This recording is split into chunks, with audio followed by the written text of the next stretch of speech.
అందరికీ ప్రైజ్ అండి. యేసుక్రీస్తు నామంలో ఈ ఉదయకాల శుభములు తెలియచేస్తూ దేవుడిచ్చినటువంటి మరి యొక్క తరుణంకై దేవునికి వందనాలు చెల్లిస్తూ ప్రార్థనతో మన సహవాసం ఆరంభించుకున్నాం. ప్రేంగల తండ్రి, కృపగల దేవ, అత్యున్నత సింహాసనం ముందు ఆసీనుడు తండ్రి, స్తుతులకు పాత్రుడా, స్తోత్రార్పుడా, కూర్చునీడా ఈ ఉదయకాల సమయంలో మీ ముఖ దర్శనము చేసుకోవటానికి మమ్మల్ని అందరినీ రీతిగా సమకూర్చిన మీ కృపకై స్తోత్రాలు. ఎందరో ఈ దినం చూడనటువంటి వారు మీ ప్రేమలో మమ్మల్ని జ్ఞాపకం చేసుకొని మరి యొక్క సమయం మాకు దయచేసి ఈ రీతిగా మీలో ఆనందించినట్లు మాకు ఇచ్చిన ఈ సమయంకై స్తోత్రాలు.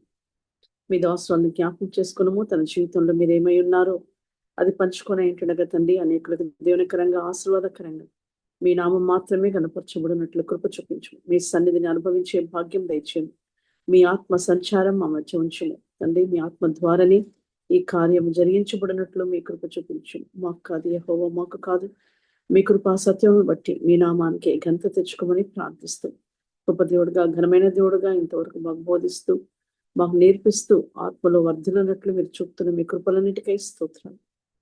మమ్మల్ని అందరినీ మీ కృపగల హస్తాలకు అప్పచెప్పుకుంటూ కొంత ఆలస్యమైంది క్షమించి మీ రక్తంతో కడిగి శుద్ధీకరించి యోగ్యంగా మీ పని చేయటలో మమ్మల్ని అందరినీ బలపరిచి మేము కొరకై వాడుకోవడం మమ్మల్ని మీ కృపగల హస్తాలకు అప్పచెప్పుకుంటూ యేసుక్రీస్తు అతి శ్రేష్టమైన నామంలో స్తుతించి ప్రార్థించి వేడుకొంచున్నాము తండ్రి, ఆమేన్. సాక్ష్యం వినకముందు ఒక పాట విందామండి.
పోషించుచున్నాడు, ఆయనే వాటిని పోషించుచున్నాడు. భయము లేదుగా, దిగులు లేదుగా, యేసుని నమ్మిన వారికి. భయము లేదుగా, దిగులు లేదుగా, యేసుని నమ్మిన వారికి. మరొకసారి అందరికీ ప్రైజ్ ది లార్డ్ అండి. మరి ఈరోజు సాక్ష్యం పంచుకోవటానికి మనం వచ్చున్నారు సిస్టర్ ఎస్తర్ వెంకయ్య గారు ఫ్రమ్ హైదరాబాద్. సిస్టర్ ఎస్తర్ మనకు తన సాక్ష్యం అందిస్తారు.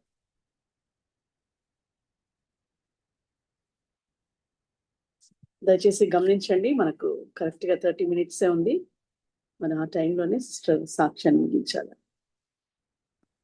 Praise Lord. ప్రైజ్ లార్డ్ అండి. Praise lord.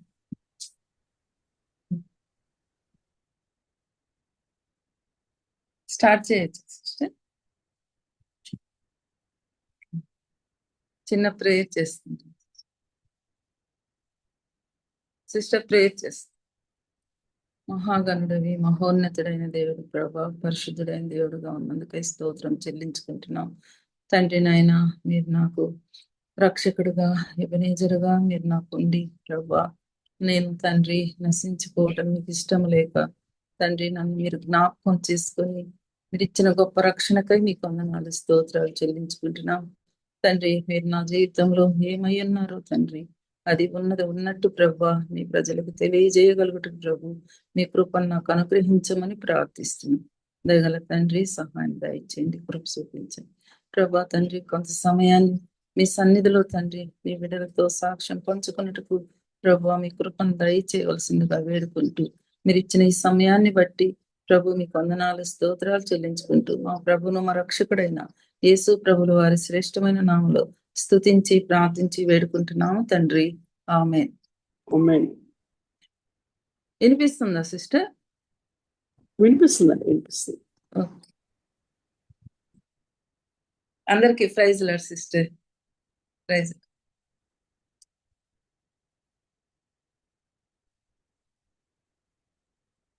పోయిన వారం చెప్పాలనుకున్నాము, మరి ఆ టైం దేవుడు ఎందుకు ఆ సమయం కుదరలేదు. మరి దేవుని చిత్తం వలన ఈ రోజు దేవుడు సమయం ఇచ్చారు.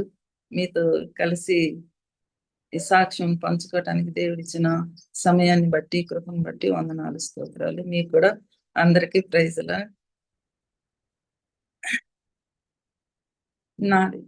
నా పేరు ఎస్తేర్ రాణి. మొదటైతే హైందవ కుటుంబంలో జన్మించాము. హైందవ కుటుంబంలో నా పేరు సీతా మహాలక్ష్మి. మేము నలుగురు ఇద్దరు అన్నలు, ఒక సిస్టరు, ఒక బ్రదరు. అట్లా మా కుటుంబం అది. మాది నెల్లూరు జిల్లా. నెల్లూరు జిల్లాలో మాది ఒక పక్కన విలేజ్ అనమాట. ఆ విలేజ్ లో ఉన్నాము. తర్వాత మా పిల్లలు, మేము, బ్రదర్ పేరు వెంకయ్య, రైల్వేస్ IRS. పిల్లలు ముగ్గురు అమ్మాయిలే, సలోమి, నయోమి, షీబా. ముగ్గురు. ఇద్దరు పిల్లలు ఇంజనీరింగ్ చేశారు. లాస్ట్ పాప ఆయుర్వేద డాక్టర్, ఇక్కడే ఉంటారు. వాళ్ళ హస్బెండ్స్ వచ్చి ఒక ఆయన హైటెక్ సిటీలో ఇంజనీరింగ్, ఇది సాఫ్ట్వేర్. రెండైన ఎయిర్ ఫోర్స్ లో తను టెక్నికల్ గా ఉండి రిటైర్డ్ అయ్యారు. రిటైర్డ్ అంటే 20 years కి రిటైర్మెంట్ తీసుకున్నారు. వాళ్ళు బెంగళూరులో సెటిల్ అయ్యారు. సెకండ్ పాప వాళ్ళు. తను కూడా సెంట్రల్ స్కూల్లో కంప్యూటర్ టీచర్ గా పనిచేస్తున్నారు ప్రస్తుతానికి. ఇప్పుడు పెద్ద పాప ఇక్కడే ఉంటారు, ఈస్ట్ మారేడుపల్లిలో. తను కూడా మాకు సహకారంగా ఉంటుంది.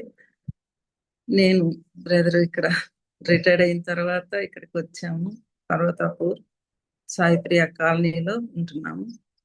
అది సిస్టర్. మరి నేను నెల్లూరు జిల్లాలో, మాది బుచ్చిరెడ్డిపాలెం. నా స్టడీస్ అంతా బుచ్చిరెడ్డిపాలెంలోనే జరిగింది. అక్కడ నేను చదువుకునేటప్పుడు హాస్టల్, మా ఊర్లో విలేజ్ కాబట్టి హాస్టల్లో పెట్టారు మమ్మల్ని. నన్ను తీసుకొచ్చి హాస్టల్లో ఉన్నప్పుడు మా టీచర్స్ అంతా క్రిస్టియన్సే, వార్డన్స్ క్రిస్టియన్స్. అయితే వాళ్ళు ప్రతిరోజు మాకు భోజనం చేసేటప్పుడు, ఉదయకాలము, మరి పడుకోబోయేటప్పుడు మాకు ప్రార్థనలో నడిపించేవాళ్ళు. సాంగ్స్ పాడి ప్రేయర్ చేసి ఉదయకాలం కూడా అలాగే నడిపించేవారు. కానీ మా హాస్టల్లో మా బిల్డింగ్ అంతా ముగ్గురు ఉంటారు అనమాట. ఒకటేమో ST హాస్టల్, ఒకటేమో SC, ఒకటేమో BC. ఈ 3 హాస్టల్స్. ముగ్గురు మేడమ్స్ వచ్చి క్రిస్టియన్సే. కానీ ఒక్క ఆమె మటుకే అందులో మంచి బిలీవర్ అనమాట, బంగారమ్మ అని. ఆ టీచర్ మటుకు మంచి ఆమె ఎక్కువగా మమ్మల్ని ప్రేయర్ లో నడిపిస్తా వచ్చింది. మాకు దేవుడు అంటే తెలియదు, అసలు ఏమీ తెలియదు. అటువంటి అక్కడికి వచ్చిన తర్వాతనే యేసు ప్రభు దేవుడు అని తెలుసుకున్నాను. తర్వాత వాళ్ళతోని ఎక్కువగా నేను ఆ వాళ్ళు పైన ఉండేవాళ్ళు, ఈ మేడము. ఆమె ఎక్కువగా లైక్ చేసేదన్నమాట నన్ను. తన దగ్గరికి వెళ్ళి తన దగ్గరే నేర్చుకుంటూ ఉండేదాన్ని. తర్వాత అక్కడి నుంచి మా హాస్టల్ వాళ్ళు చర్చికి వెళ్ళినప్పుడు నన్ను కూడా తీసుకెళ్ళేవాళ్ళు. నాతోటి ఒక ముగ్గురు వచ్చేవాళ్ళు. ఆ ముగ్గురు మేము కలిసి వెళ్ళేవాళ్ళం. అయితే ఒకసారి వెల్ఫేర్ ఇన్స్పెక్టర్ వచ్చారు హాస్టల్ చెక్ చేసేదానికి. వచ్చినప్పుడు వాళ్ళు ఎందుకు వీళ్ళు ఎందుకు క్రిస్టియన్స్ కాదు కదా, ఎందుకు పిల్లల్ని మీరు చర్చికి తీసుకెళ్తున్నారు? వాళ్ళు వచ్చినప్పుడు మేము లేమన్నమాట, చర్చిలో ఉన్నాం. అయితే వాళ్ళని ఆ సారు తిట్టారనమాట, పిల్లల్ని ఇట్లా మీరు చేస్తున్నారు అని. సరే అని చెప్పేసి అప్పటి నుండి వాళ్ళు తీసుకోపోకుండా ఉండడం మానేశారు. మళ్ళా ఇంకొకసారి వచ్చినప్పుడు కూడా మేము చర్చికే వెళ్ళాం. తర్వాత అక్కడ ఈ హాస్టల్ నుంచి పంపించేశారు, మా ఇంటికి పంపించేశారు, క్రిస్టియన్స్ అయితే ఉండకూడదని. సరేనని చెప్పేసి ఇంటికి వెళ్ళినాక ఒక 10 రోజులు ఇంట్లో ఉంటే మా తల్లిదండ్రులు అడిగారు, ఎందుకు స్కూల్స్ అన్ని జరుగుతున్నాయి కదా, మీరు ఎందుకు ఇంటికి వచ్చారు అని చెప్పి అడిగారు అనమాట. అడిగితే ఏదో ఒకటి అబద్ధం చెప్పేశాను నేను. చెప్పిన తర్వాత మళ్ళా స్కూల్కి వచ్చి మా నాన్నగారు అడిగారు. అడిగితే ఇట్లా పరిస్థితి అని చెప్పంటే సరే మళ్ళీ ఇంకా పోము అని చెప్పేసి మళ్ళీ చేర్చుకున్నారు, దాంట్లో హాస్టల్లో చేర్చుకున్నారు. అట్లా ఉన్న తర్వాత మళ్ళీ నేను అప్పుడు 9th క్లాస్కి వచ్చాను. 9th క్లాస్లో ఉన్నప్పుడు మళ్ళీ మా ఊర్లో ఒక తహసీల్దార్ గారు రిటైర్డ్ అయినారు. రిటైర్డ్ అయిన ఆయన ప్రతిరోజు ఫిలోమన్ బ్రదర్, ఆయన పేరు ఫిలోమన్ అనమాట. ఆయన వచ్చి ప్రతిరోజు మా ఇంటి మీద నుంచి వెళ్ళి సువార్త చెప్పేవాడు, ప్రక్క గ్రామానికి వెళ్ళి. అలా వెళ్ళేటప్పుడు నా దగ్గర నన్ను కూడా వచ్చి, మా నాన్న తహసీల్దార్ తాలూకా ఆఫీస్లో పనిచేస్తున్నారు కాబట్టి మా నాన్నగారిని పలకరించే దానికోసం మా ఇంటికి వచ్చేవాళ్ళు. వచ్చినప్పుడు ఆయన దేవుని వాక్యాన్ని చెప్పేవారు. దేవుని వాక్యం చెప్తుంటే అమ్మ నాకు ఇక్కడ కూడా దేవుని వాక్యం దొరికింది, అక్కడి నుంచి ఎలాగా పంపించేశారు, పంపించిన తర్వాత దేవుడు నన్ను ఇక్కడికి నడిపించినా కానీ దేవుడు నన్ను వదిలిపెట్టలేదు అని చెప్పేసి నేను ఒక సంతోషం అనేది నాకు వచ్చింది. అయితే ప్రతిరోజు నేను ఈవినింగ్ టైంలో ఆర్ఆర్కే మూర్తి గారి వాక్యమును వినేదాన్ని. అప్పుడు నాకు ఒక డౌట్ వచ్చింది, బొట్టు తీసేయాలనా లేకుంటే ఏంటి అని ఒక ప్రశ్న వేసుకుని అడిగాను అనమాట ఒకరోజు ఫోన్లో. అడిగితే ఆయన జవాబు ఏం చెప్పి, బొట్టు తీసేయని అవసరం లేదు, నేను ఒక బుక్ పంపిస్తాను, ఆ బుక్ మీరు చదవండి అని చెప్పారు. విశ్వాస వీరులు అనే ఒక బుక్ నాకు ఆయన పోస్ట్ చేసి పంపించారు. పంపించిన తర్వాత దాన్ని చదువుకుంటూ ఉండేదాన్ని, వాక్యం వినేదాన్ని, మళ్ళీ వెంటనే పూజలు అవన్నీ చేసుకుంటా ఉండేవాళ్ళం. నాకు ఎక్కువ తులసి పూజ చేసేవాళ్ళం మా ఇంట్లో. మా దేవుడు వెంకటేశ్వర స్వామి తిరుపతి. అట్లా నడుస్తూ ఉన్న టైంలో దేవుడు నన్ను ఈ బ్రదర్ ద్వారా, ఈ అంకుల్ చాలా పెద్ద ఆయన, తహసీల్దార్గా ఉండి రిటైర్డ్ అయ్యారు, ఆయన వచ్చి ప్రతిరోజు నాకు దేవుని వాక్యాన్ని బోధించేవాళ్ళు. మళ్ళీ ఇక్కడ రేడియోలో వాక్యం వినేదాన్ని, మళ్ళీ వచ్చి ఇక్కడ ఈ అంకుల ద్వారా కూడా నేను పోషింపబడుతూ వచ్చాను. తర్వాత మళ్ళీ ఈ పూజలు ఇవి చేసుకుంటా ఉండి దేవుని దగ్గర ఇట్లా ఇట్లా అనుకుని మళ్ళీ మొక్కేదాన్ని. మొక్కినప్పుడు నాకు తర్వాత ఈ బ్రదర్ ఏం చేశారంటే, ఒకరోజు అమ్మ మనము నెల్లూరుకి వెళ్ళాలా, నెల్లూరులో మనది పెద్ద మందిరం ఉంది, హెబ్రోన్ సహవాసము అని చెప్పారు. అంటే ఆ రోజుల్లో మాకు హెబ్రోన్ సహవాసం, మా ఊర్లో అసలు క్రిస్టియన్సే లేరు అనమాట, కేవలము ఈ అంకుల్ మట్టుకే వస్తుండేవాళ్ళు. మా ఊర్లో ఒక లెపర్సీ డాక్టర్ ఉండేవాడు. లెపర్సీ డాక్టర్ ఉంటే అప్పుడు నేను 10th క్లాస్ అయిన తర్వాత ఆయన డాక్టర్ దగ్గర ఒక ట్యూషన్ కోసమని మా ఊర్లో పంపించారు. పంపిస్తే ఆ డాక్టర్ దగ్గర వాళ్ళు క్రిస్టియన్స్, బైబిల్ ఉంది అక్కడ. బైబిల్ అంటే బైబిల్ ఉంది కదా అని చెప్పేసి అక్కడికి వెళ్ళి రోజు ఆ బైబిల్ కోసమన్నా నేను వాళ్ళ ఇంటికి వెళ్ళి చదువుకొని మళ్ళీ ఆ బైబిల్ అక్కడే పెట్టి ఇంటికి వచ్చేసేదాన్ని.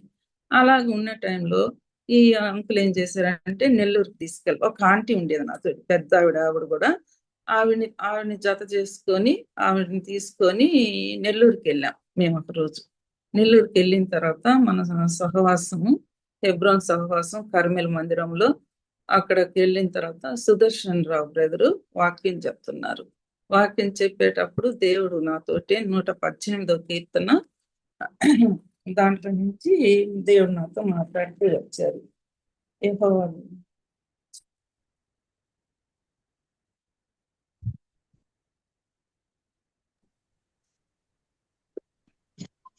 118 కీర్తన. యెహోవా దయాళుడు, ఆయన కృప నిరంతరం నిల్చు.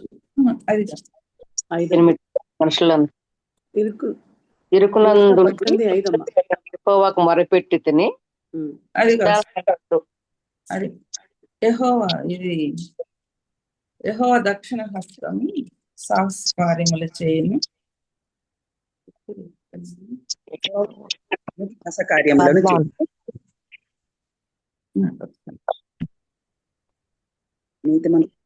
నీతిమంతులు కూడా యెహోవా దక్షిణ హస్తము మహోన్నతమాయను. ఉత్సాహ సునాదము వినబడును.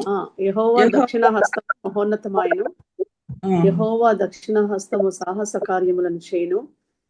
నేను చావను, అది సజీవుడైన అంతవరకే యెహోవా సిస్టర్, క్రియలను. అంతవరకే. ఇదే నాకు నీతిమంతుల గుడారంలో రక్షణను కూర్చిన 15 ఉత్సాహ సునాదం వినబడును. యెహోవా దక్షిణ హస్తం సాహస కార్యములు చేయను. యెహోవా దక్షిణ హస్తములు మహోన్నతమైనవి.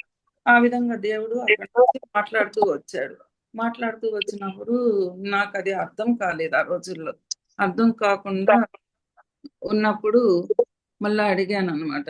మళ్ళీ బ్రదర్ తీసుకెళ్లారు. ఒక రోజు మమ్మల్ని అక్కడికి తీసుకెళ్ళినప్పుడు అక్కడ బ్రదర్స్ అందరూ సేవకులు, మళ్ళా సంఘ పెద్దలు వాళ్ళందరూ ఒక రూమ్ లోకి కూర్చొని మమ్మల్ని పిలిచారు అనమాట.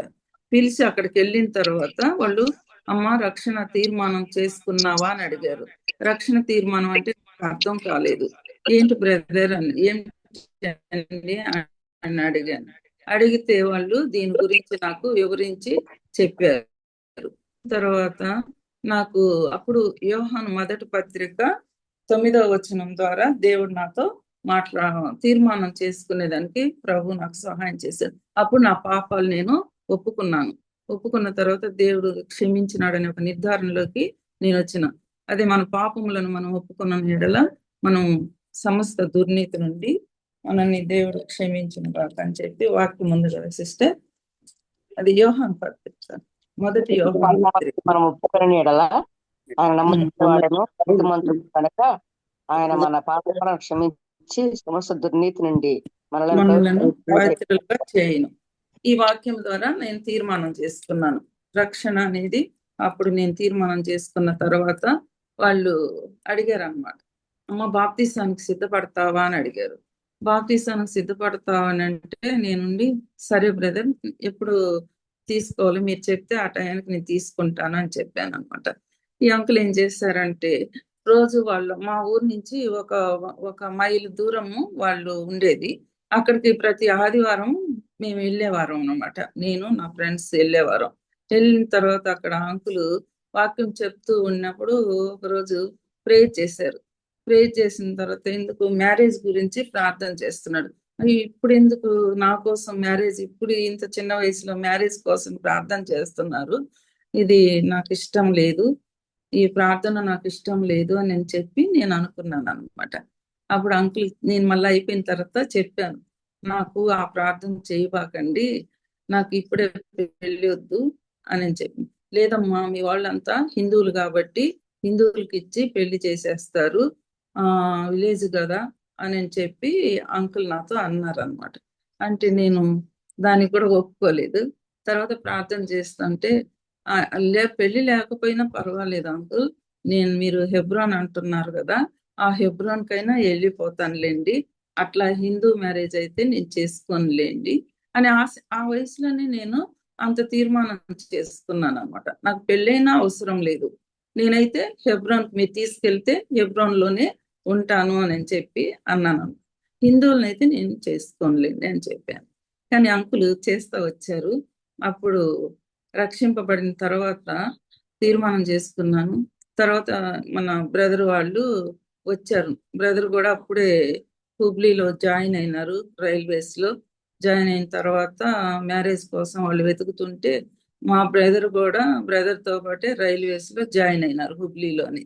అప్పుడు వీళ్ళు పెళ్లి సంబంధాలు చూసుకుంటుంటే క్రిస్టియన్సే కావాలి మాకు అని చెప్పి బ్రదర్ వాళ్ళు అడిగిన తర్వాత అక్కడి నుంచి మా అన్న చెప్పారు, మా పెద్దమ్మ కూతురు ఉంది అంటే నన్ను సొంత చెల్లెలని చెప్పుకోవాలి మా అన్న, ఎందుకంటే వాళ్ళు రూమ్మేట్స్ గా కూడా ఉన్నారు హాస్టల్లో నెల్లూరులో. అప్పుడు క్రిస్టియానిటీ గురించి బాగా వాదించుకునేవాళ్ళంట. ఇప్పుడు నేను ఈ విషయం చెప్తే ఆయన చేసుకుంటాడో లేదని మా అన్న కూడా ఒక చిన్న అబద్ధం చెప్పారు. మా పెద్దమ్మ కూతురు ఉంది అని చెప్పారు. అప్పుడు వీళ్ళు వచ్చారు. వచ్చి చూసిన తర్వాత మనకి క్రిస్టియన్ అమ్మాయే కావాలా, ప్రభువుని అంగీకరించిన అమ్మాయి కావాలని చెప్పి ఆ విధంగా వచ్చారనమాట. వచ్చి చూసి వాళ్ళు ఓకే చేశారు. ఓకే చేసిన తర్వాత అప్పుడు అనుకున్నాను, ఈ అంకులు ఈ విధంగా మ్యారేజ్ కోసం చేశారు కదా, మరి దేవుణ్ణి నమ్ముకున్న వాళ్ళని తీసుకొచ్చారు అని చెప్పేసి చెప్పిన తర్వాత నేను ఓకే అన్నారు. కానీ వాళ్ళు 1 year దాకా ఏమీ మాట్లాడలేదు. తర్వాత మళ్ళీ ప్రార్థన చేసుకున్నాం. ప్రార్థన చేసుకున్న తర్వాత బ్రదర్ వాళ్ళు ఒక నెల్లూరులో మీటింగ్స్ పెట్టినారు. బాప్తిస్మ సాక్ష్యం నేను మన సహవాసంలోనే ఇచ్చాను, హెబ్రోన్ సహవాసంలో. కానీ వీళ్ళు బ్రదరన్ అన్నమాట. ఈ బ్రదరన్ అసెంబ్లీ వాళ్ళు నెల్లూరులో. తర్వాత అక్కడికి వచ్చి ఇంకా వాళ్ళ దాంట్లోనే బాప్తిసం తీస్తాము అని చెప్పారు. బాప్తిసం వాళ్ళ మీటింగ్స్ అయిపోయిన తర్వాత 3 days మీటింగ్స్ పెట్టారు. 3 days మీటింగ్స్ అయిపోయిన తర్వాత రాజారావు గారు పెద్ద సేవకులు, వాళ్ళకు కూడా ఆ సేవకుల ద్వారా నాకు నెల్లూరులో పెన్నా నదిలో బాప్తిసం ఇచ్చారు. బాప్తిసం తీసుకున్న తర్వాత మ్యారేజ్ అయింది. మ్యారేజ్ అయిన తర్వాత మేము గుత్తికి బ్రదర్ హుబ్లీ నుంచి గుత్తికి ట్రాన్స్ఫర్ అయ్యి వచ్చారు. ట్రాన్స్ఫర్ అయ్యి వచ్చిన తర్వాత అక్కడ అంతకు ముందే ట్రాన్స్ఫర్ అయ్యి వచ్చినారు కాబట్టి అక్కడ నుంచి మన సహవాసం ఎక్కడ ఉందని చెప్పేసి నాకు వీళ్ళు చూస్తే బ్రదర్ అని ఇంట్లో చూస్తే బ్రదర్ వాళ్ళ ఇంట్లోనే చిన్న మందగా కూడుకుంటూ వచ్చారు. ఆ రోజుల్లో వాళ్ళు నెల్లూరు నుంచి ప్రభాకర్ అన్నని వాళ్ళ ఇంట్లో కూడా నన్ను ఒక మ్యారేజ్ ముందు ఒక ట్రైనింగ్ లాగా అక్కడ పెట్టి, మా ఊర్లో బైబిల్ చదవడం తెలియదు, వాక్యం చదవడం తెలియదు, ఆరాధన చేయడం తెలియదు. అవన్నీ బ్రదర్ ఏం చేశారంటే వాళ్ళ ఇంట్లో 1 month పెట్టారు నన్ను. 1 month పెట్టి వాళ్ళ ఇంట్లో బైబిల్ చదివేది, ఎలా ప్రార్థన చేయాలా, ఎలా ఆరాధన చేయాలా, ఇవన్నీ నేర్పించారు అక్కడ. ఆ తర్వాత మ్యారేజ్ అయింది. ఆ మ్యారేజ్ అయిన తర్వాత గుత్తికి వెళ్ళాను. గుత్తికి వెళ్ళిన తర్వాత అక్కడ వాళ్ళు మన సహవాసానికి బ్రదర్ని మెల్లగా మన సహవాసానికి దేవుడు నడిపించారు. ఎందుకంటే వాళ్ళ ఆఫీసులోని కొల్లింగ్ రోజు ప్రతి వారం గుంటకల్లు వెళ్తున్నారు. ఎందుకు బ్రదర్, ఇక్కడే మంది సహవాసం ఉంది, హెబ్రోన్ సహవాసం ఉంది, రండి అని చెప్పి పిలిచారనమాట. అప్పుడు ఇక్కడికి వచ్చిన తర్వాత హెబ్రోన్ సహవాసానికి గుత్తిలో చిన్న సంఘం ఉంది. ఆ చిన్న సంఘంలో మేము ఎదుగుతూ వచ్చాము. అక్కడ నుంచి దేవుడు నాకు ఇచ్చిన కృపావరం ఏంటంటే ఆత్మలను సంపాదించట. ఆ యొక్క భారం ఎక్కువగా నాలో ఉండేది. ఆత్మల కొరకై నేను ఎక్కడికి పోయినా కానీ ఆత్మలు కావాలా, దేవుని సన్నిధికి నాలాగే ఎంతో మంది నశించిపోతున్నారు, అటువంటి వారిని ప్రభు దగ్గరికి నడిపించాల అని చెప్పేసి ఒక ఇది నాకు వచ్చింది. తర్వాత అక్కడ కూడా దేవుని కృపను బట్టి ఒక కుటుంబం బ్రదర్ దగ్గర పని చేస్తున్నారు ప్యూన్ గా. వాళ్ళ ఫ్యామిలీ దేవుని అంగీకరించారు. వాళ్ళ దగ్గరికి వెళ్ళి ప్రతి వారానికి ఒకసారికి వెళ్ళి మేము సిస్టర్స్ గా వెళ్ళి అక్కడ మేము ప్రార్థన చేసి వచ్చేవాళ్ళం. వాళ్ళు గౌడ్స్ అన్నమాట. అయితే ప్రభువుని అంగీకరించారు. అక్కడ మన మందిరానికి నడిపిస్తా వచ్చి ఆ తర్వాత మేము కాజీపేటకు వచ్చాం. కాజీపేటలో బ్రదర్ జాన్ స్టీవర్డ్ బ్రదర్ ఉన్నారు సేవకులుగా. అక్కడి నుంచి మాకు మళ్ళీ పాప పుట్టింది అక్కడ, శివ లాస్ట్ పాప అక్కడ పుట్టింది. తర్వాత అక్కడ ట్రాన్స్ఫర్ అయింది మళ్ళీ రేణుగుంటకి. మాది నెల్లూరు కాబట్టి రేణుగుంట అయితే దగ్గర ఉంటుంది అని చెప్పేసి బ్రదరు ట్రాన్స్ఫర్ పెట్టుకొని మేము రేణుగుంటకి వెళ్ళాము. వెళ్ళేటప్పుడు నేను ఒక మాట అడిగిన సిస్టర్ని, సిస్టర్ నాకైతే ఇక్కడి నుంచి వెళ్ళడం ఇష్టం లేదు, ఇక్కడ మందిరం చాలా దగ్గరగా ఉంది మాకు, మేము ఇక్కడే ఉంటాము అని అనిపిస్తుంది నాకు, అక్కడికి వెళ్ళడం ఇష్టం లేదు అని చెప్పాను. అయితే నా సిస్టర్ ఒక మాట అన్నారు, అమ్మ మనము ప్రభు ఎక్కడికి నడిపిస్తే అక్కడికి వెళ్ళాలా, వెళ్ళినప్పుడు దేవుడు అక్కడ మంచి కార్యం ఏదైనా గొప్ప కార్యం చేయబోతాడేమో ఈ ద్వారా అని చెప్పి సిస్టర్ నాకు ఆ మాట చెప్పారు.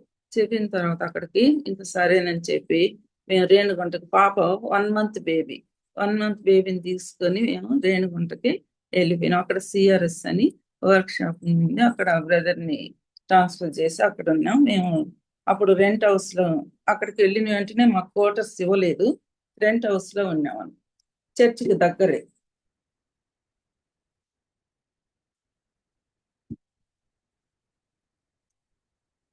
చర్చికి దగ్గరే అన్నమాట. ఆ చర్చి దగ్గరలోనే మేము సహవాసానికి వెళ్తూ వచ్చాము మంది. అయితే మాకు ఎదురింట్లో ఒక ఒక ఆమె ఉండేది, తమిళియన్స్ వాళ్ళు. ఆ తమిళియన్స్ ఆమె ఉదయం లెయ్యంగానే ఎంత అసల ఎప్పుడు రెడీ అయిపోతూ, ఎప్పుడు తను మొహం అంతా పసుపు పూసుకొని, పెద్ద బొట్టు పెట్టుకొని, మల్లెపూలు పెట్టుకొని వాకిటికి ఎదురుగా కూర్చునేది. అప్పుడు నేను అనుకునేదాన్ని, ప్రభా ఈమెలో రక్షణ కార్యం జరిగించు, మిమ్మల్ని తెలుసుకునేదానికి సహాయం చేయి ప్రభా అని చెప్పి ఆమెను చూసినప్పుడల్లా అనుకునేదాన్ని. అప్పుడు ప్రభు అంటే మా ఇంట్లో కుటుంబ ప్రార్థన జరుగుతూ ఉండేది. కుటుంబ ప్రార్థన జరిగేటప్పుడు తనకు పిల్లలు ఒక్కడే ఒక బాబు. తను పీరియడ్స్ కాదనమాట. ఎంతో చిన్న వయసే, కానీ 50 సంవత్సరాల ఆమెలాగా ఉంటదన్నమాట. లావు అయిపోయి అలా ఉండేది. దాంతో బాధపడుతూ ఉండేది. సరే అని చెప్పేసి ఇక్కడ ప్రార్థనకు వస్తూ ఉండేది. మేము కూడా మమ్మల్ని కూడా వాళ్ళ ఇంటికి పిలిచింది. పిలిచినప్పుడు వెళ్ళినప్పుడు మేము ఇట్లా దేవుని వాక్యాన్ని మేము మా పిల్లలు చెప్పేవాళ్ళం అన్నమాట. ఈ చిన్న పిల్లలే మన పిల్లలు. పాపని ఎత్తుకునే దాని కోసమని, తనకి పిల్లలు లేవు, ఒకే ఒక బాబు. ఆ బాబు కోసమని తను ఒక్కడే కదా, పాప ఉంది అని చెప్పేసి తన కోసమని మన ఇంటికి వచ్చేది. మన ఇంటికి వచ్చి వెళ్తూ వస్తూ ఉండే టైంలో ఇంకా దేవుని వాక్యాన్ని ఈ కుటుంబ ప్రార్థనలో కూర్చుమని చెప్పేవారు. కూర్చునేది. కూర్చున్న తర్వాత వాక్యం వినింది. వాక్యంతో ఆమె కొంచెం సంధించబడింది. తర్వాత అక్కడికి వెళ్ళిన తర్వాత ఇంట్లోకి వెళ్ళి ప్రతిరోజు ఆమె కూడా దేవుని వాక్యం చెప్పమని చెప్పి మా దగ్గర దేవుని వాక్యం వింటూ వచ్చేది. ప్రతి ఒక్కరు ఇంటూ వచ్చిందనమాట. తర్వాత దేవుడు ఆమె పట్ల కూడా ప్రార్థన చేశాం. ప్రార్థన చేసిన తర్వాత దేవుడు ఆమెలో కార్యం జరిగించాడు. ఏమని, ప్రభువా మీరు ఇక్కడ 12 సంవత్సరములు కలిగిన రక్తస్రావణ స్త్రీని మీరు స్వస్థపరిచినారు కదా, మరి ఆనాడు ఉన్న దేవుడు ఈనాడు కూడా మాతో ఉన్నారు ప్రభువా, మా మాటలు మీరు అంగీకరించి ఆమెకి సహాయం చేయండి అని చెప్పి ప్రభు దగ్గర అడిగినాం అనమాట. అడిగిన తర్వాత దేవుడు ప్రతిరోజు ఆమె కొరకు ఉపవాస ప్రార్థన చేసేదని తెల్లవారుజామున చేసినప్పుడు దేవుడు మళ్ళా ప్రభు దగ్గర ఒక ఛాలెంజ్ ఒక మాట అడిగినాను. ప్రభువా మరి ఈమెలో మీ కార్యం జరిగినప్పుడు ఆమెకై ఆమె వచ్చి మా దగ్గర చెప్పాలా, మేము అడగము అని చెప్పిన. అడిగితే ప్రభు ఖచ్చితంగా ఆమెలో ఆ కార్యము జరిగించినాడు. ఆమెను స్వస్థపరిచినాడు. ఆమె ఎన్నో గుళ్ళకి వెళ్ళింది. మొదటి స్నానం మరి తిరుపతిలో కోనేట్లో ఆమెదే చేసి దొల్లాడుకుంటూ అన్ని మందులు, డాక్టర్స్ అన్ని దగ్గరలో తిరిగింది. కానీ ఎక్కడ గాని ఆమెకి ఆ యొక్క రోగ నివారణ కాలేదు. అయితే ప్రభు ఆమెని అద్భుతంగా ఆమెలో కార్యం జరిగించి ఆమె పీరియడ్స్ అవుతూ వచ్చిందనమాట. అప్పుడు వెంటనే వచ్చి మాతో చెప్పింది. మాతో చెప్పిన తర్వాత నాకు కూడా ఎంతో సంతోషమైంది. ప్రభా ఇంత గొప్ప కార్యం నువ్వు చేసావు, అల్పులం ఎందుకు పనికిరాను అయినప్పటికీ ఒక చిన్న మాట అడిగితే దాని కార్యం మీరు ఎంతగా చేశారు ప్రభు అని చెప్పి ప్రభు దగ్గర వందనాలు చెల్లించాము. తను ఒక్కటి రక్షణ పొంది ఆ ఒక్క ఆమె పోలీస్ కానిస్టేబుల్ అనమాట. ఆమె మందిరానికి కూడా వస్తుండేది.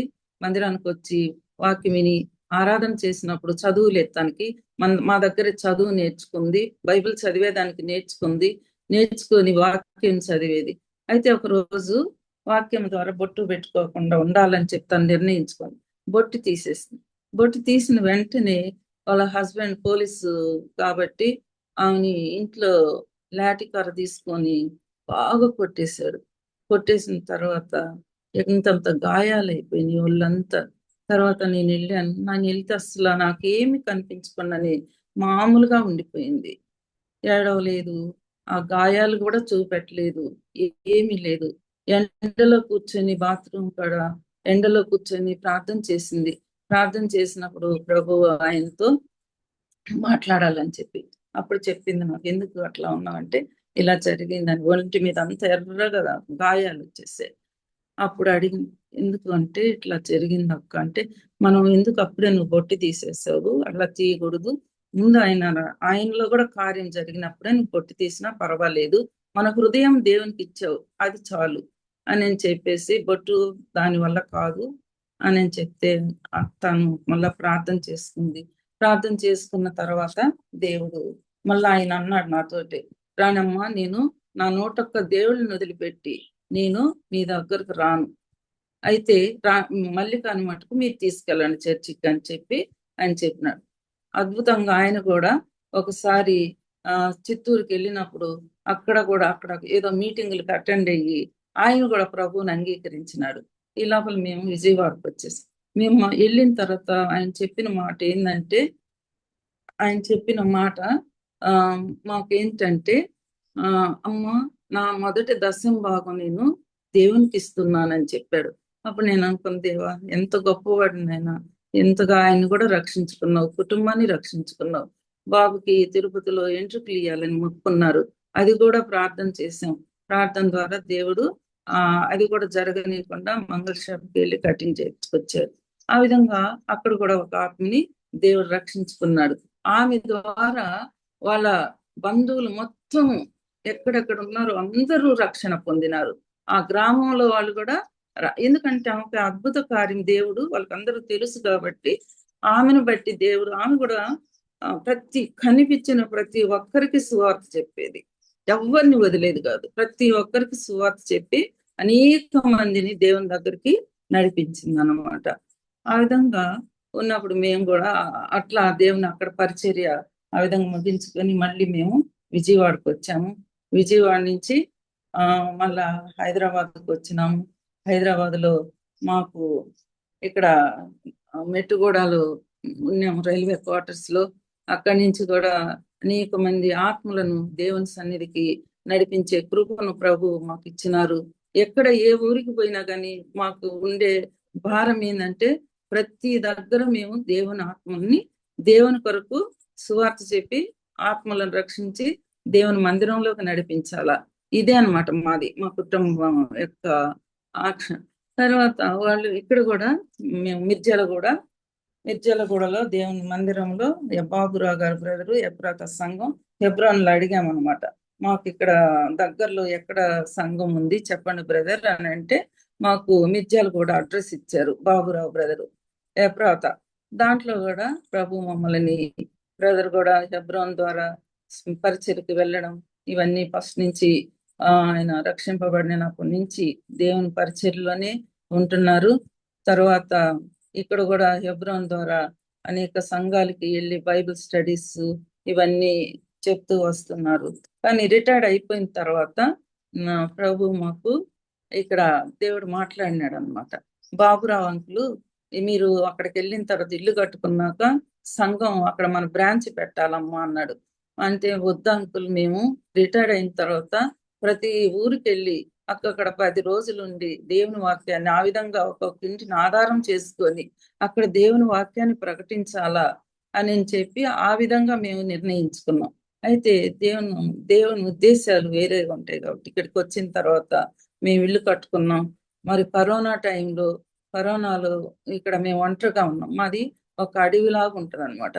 అడవిలాగుంటే ఇక్కడ వచ్చి ఇల్లు కట్టుకున్నాం. ఇల్లు కట్టుకున్న తర్వాత ఈ అరణ్యం అని అనిపిస్తుంది నాకు. ఆ రోజుల్లో ఐగుప్తుల అరణ్యంలో ఎలా ఉన్నారో వాళ్ళు, ఆ విధంగా మేము కూడా ఒక అరణ్యంలో వచ్చి ఉన్నట్టుగా ఉండింది. ఒకే ఇల్లు అన్నమాట, ఇంకెక్కడ ఇల్లు. ఇక్కడ పోయి బ్రాంచ్ ఓపెన్ చేస్తే ఎవరు వస్తారు, ఎలా పరిచయం చేస్తాం మనం ఇక్కడ, ఆ విధంగా అనుకున్నాం.